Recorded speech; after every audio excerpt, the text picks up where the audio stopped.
आपने एक बहुत ही टकी चीज़ को पकड़ा है और उसकी एक कुछ हिस्ट्री है। मुझे उम्मीद है कि हमारे बहुत सारे पाकिस्तानी भाई बहन भी इस शो को देख रहे होंगे और उन्हें गुजरात के दंगों को लेकर के हमेशा वन साइडेड कहानी ही सुनाई गई है। तो मैं यहाँ पर कुछ मिथ्स को बर्स्ट करना चाहूँगा।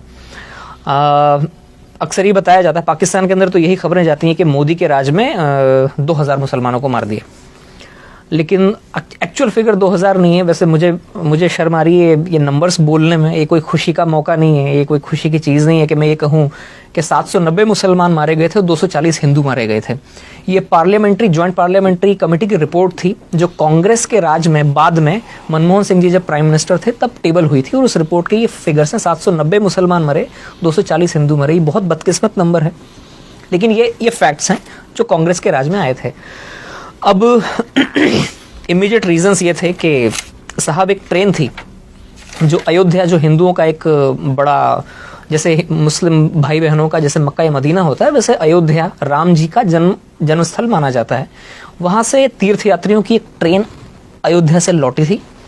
वो गुजरात के गोधरा स्टेशन के ऊपर थोड़ा सा आउटपोस्ट पे खड़ी हुई थी और उसमें जो यात्री थे, तीर्थयात्री थे, कुछ विश्व हिंदू परिषद के लोग थे, कुछ आरएसएस के काडर थे, जिनका अयोध्या में आना जाना लगा रहता है।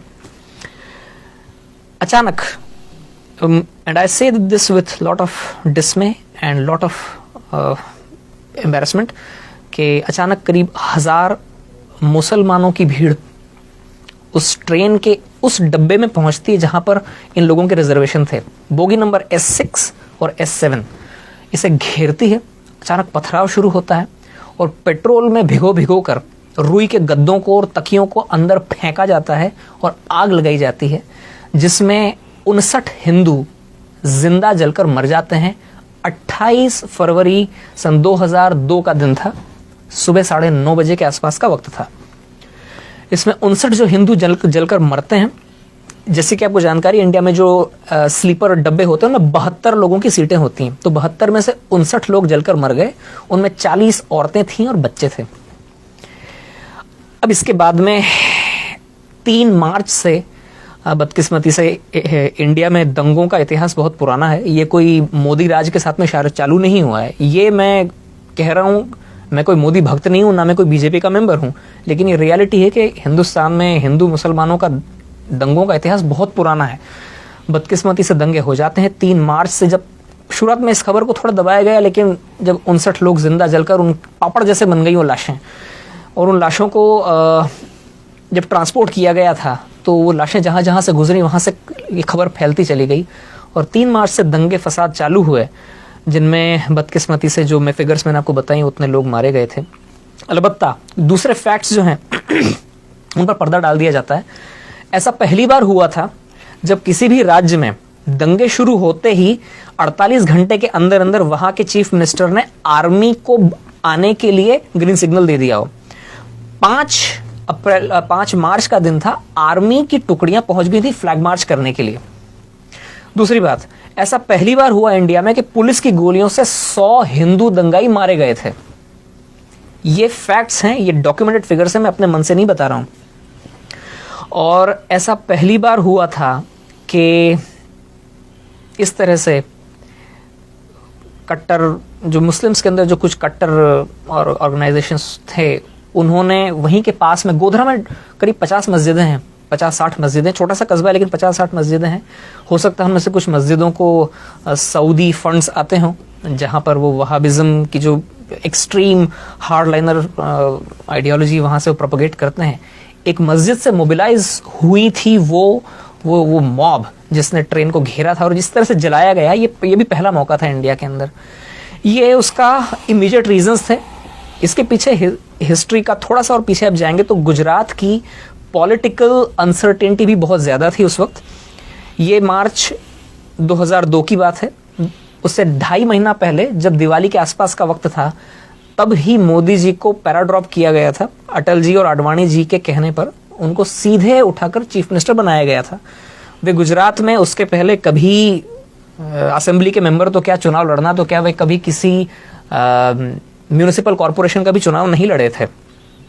वे कोई इलेक्टेड फिगर नहीं थे और उस वक्त गुजरात में कई बरसों से पॉलिटिकल अनसर्टेनिटी चली आई थी। हर 6-8वें महीने में चीफ मिनिस्टर बदलते थे, और जो वहाँ की जो लोकल बीजेपी, स्टेट बीजेपी थी, उसके अंदर बहुत सारे गुट बने हुए थे और गुट आपस में ही लड़ते रहते थे।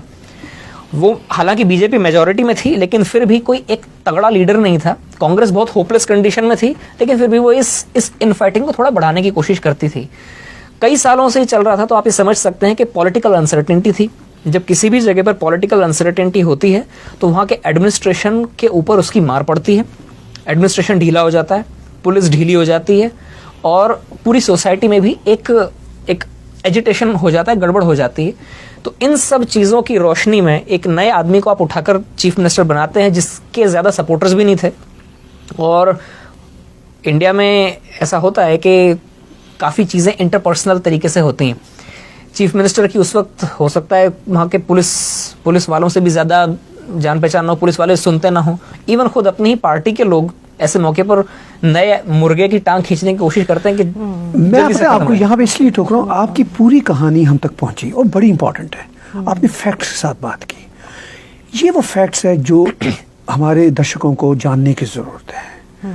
आपने एग्जैक्ट नंबर बताए कि हुआ क्या, इंसिडेंट क्या हुआ, क्या कुछ हुआ, और अनफॉर्चुनेटली ऐसा हुआ।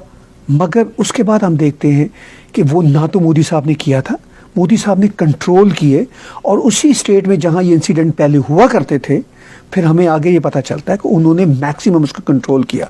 मैं कनाडा में गया हूँ, जब मोदी साहब हार्पर गवर्नमेंट के ज़माने में यहाँ पर आए थे, तो सबसे बड़ा डेलीगेशन गुजराती मुसलमानों का उनके साथ मिला था, और कितने प्यार से वो मिले थे। मैं इस वक्त काश में रेडी होता तो मेरे पास वो वीडियो में दिखाता अपने दर्शकों को।